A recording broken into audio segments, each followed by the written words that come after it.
बिहार की सियासत में एक बार फिर मुख्यमंत्री नीतीश कुमार के पलट जाने का अंदेशा है और लोग तरह तरह का कयास लगा रहे हैं कि नीतीश कुमार फिर से भारतीय जनता पार्टी का साथ छोड़ करके आरजेडी के साथ सरकार बना सकते हैं। लेकिन दरअसल मुख्यमंत्री नीतीश कुमार ऐसा क्यों करेंगे, वजह क्या है, खुलासा किसी ने किया। लेकिन हम आपको बता रहे हैं कि दरअसल मुख्यमंत्री नीतीश कुमार की पार्टी पर एक बार फिर से खतरा मंडलाने लगा है और इस बात का है कि उनकी पार्टी फिर से टूट सकती है। और इस पूरे खेल में दो तीन बड़े नेता शामिल हैं जो मुख्यमंत्री नीतीश कुमार के करीबी हैं या करीबी रहे हैं या मौजूदा समय में नीतीश कुमार के सियासी दुश्मन है। दरअसल मुख्यमंत्री नीतीश कुमार पर हमेशा से इस बात का खतरा रहा है कि उनकी पार्टी टूट सकती है। कई बार उन्होंने यही दलील देकर के आरजेडी के साथ गए और आरजेडी के अलावा बीजेपी के साथ वो चले गए। लेकिन इस बार खतरा जो है दरअसल प्रशांत किशोर से है और प्रशांत किशोर को सियासी तौर पर जिन लोगों ने लगाया है वो नीतीश कुमार के साथ रहने वाले नेता है। कहा यह जा रहा है, सूत्र ये बताते हैं कि नीतीश कुमार के जो सबसे बड़े नेता हैं, जिनको भारतीय जनता पार्टी का नेता कहा जाता है, हालांकि वो है जेडीयू में, लेकिन लोग ये कह रहे हैं कि वो बीजेपी के असल नेता हैं, बीजेपी को मजबूत करने की कोशिश कर रहे हैं।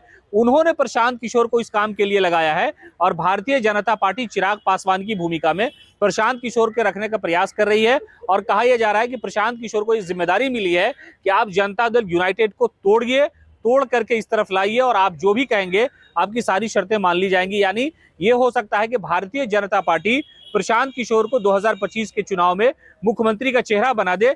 इसी शर्त पर प्रशांत किशोर इस काम में लग गए हैं कि नीतीश कुमार की पार्टी को तोड़ दिया जाए। और जब ऐसा खतरा मंडलाता है तो नीतीश कुमार के करीबी लोग मुख्यमंत्री को यह खबर देते हैं कि हुजूर आपकी पार्टी टूटने वाली है। और ऐसे हालात में नीतीश कुमार सियासी तौर पर बीमार पड़ते हैं, कुछ दिन खामोश रहते हैं, फिर राजभवन के आसपास गहमागहमी होती है और फिर वही होता है कि वो लालू प्रसाद यादव से मिलने के लिए 10 नंबर चले जाते हैं और उसके बाद कहता है कि हम तो यहीं थे, हम तो उधर चले गए, अब दोबारा उधर नहीं जाने वाले हैं। इसी तरह की सूरत बिहार में बनती हुई नजर आ रही है।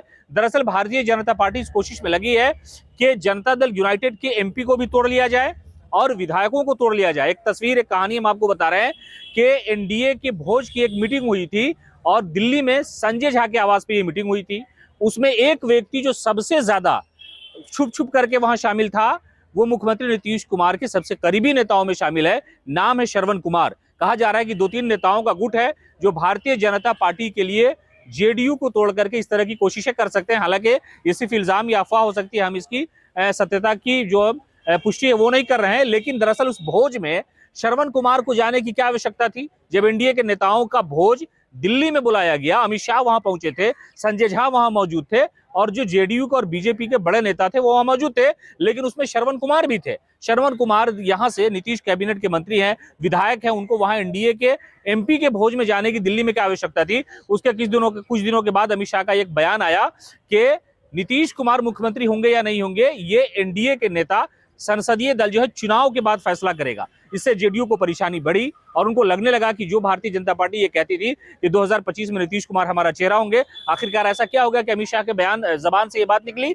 उसके बाद अब से 48 घंटे पहले जो दिलीप जायसवाल भारतीय जनता पार्टी के प्रदेश अध्यक्ष, उन्होंने कहा कि हम लोगों के नेता यानी एनडीए के नेता नीतीश कुमार है। लेकिन महज 24 घंटे के अंदर उनकी भाषा बदली, जबान बदला, अंदाज बदला, तेवर बदल गया और कहा कि नहीं, हमारे नेता नीतीश नहीं है, ये 25 में फैसला होगा। इन्हीं सारी सियासी अटकलों के दरमियान बिहार में सियासत बाजार जो है वो अपने सियासी उफान पर है और तेजस्वी प्रसाद यादव कटिहार से ट्रेन के रास्ते पटना पहुंचे और वहां पर क्या गतिविधियां हुई उसके बाद फिर वो 3-4 बजे ट्रेन पकड़ के भागलपुर पहुंच गए। तो ऐसे हालात में कहा जा रहा है कि नीतीश कुमार स्वस्थ है या अस्वस्थ है ये अलग मामला है, लेकिन सियासी तौर पर उनके पास उनकी पार्टी के साथ परेशानी का मसला है और उनके जो करीबी नेता है वो भारतीय जनता पार्टी की तरफ जा सकते हैं, उनकी पार्टी टूट सकती है, उनके विधायक टूट सकते हैं और उनके एमपी भी टूट सकते हैं। और एमपी को तोड़ने का प्लान इसलिए किया जा रहा है ताकि जो केंद्र की सरकार है वो नीतीश कुमार के भरोसे न रहे। तो असल ये सारी जो अटकलें हैं इसी के इर्द गिर्द बिहार की सियासत घूम रही है। सब लोग इधर उधर की बात कर रहे हैं, लेकिन हम आपको ये बता रहे हैं विश्वसनीय सूत्र के अनुसार कि भारतीय जनता पार्टी नीतीश कुमार की पार्टी को तोड़ने की कोशिश कर रहे हैं और उसमें प्रशांत किशोर की सबसे बड़ी भूमिका हो सकती है।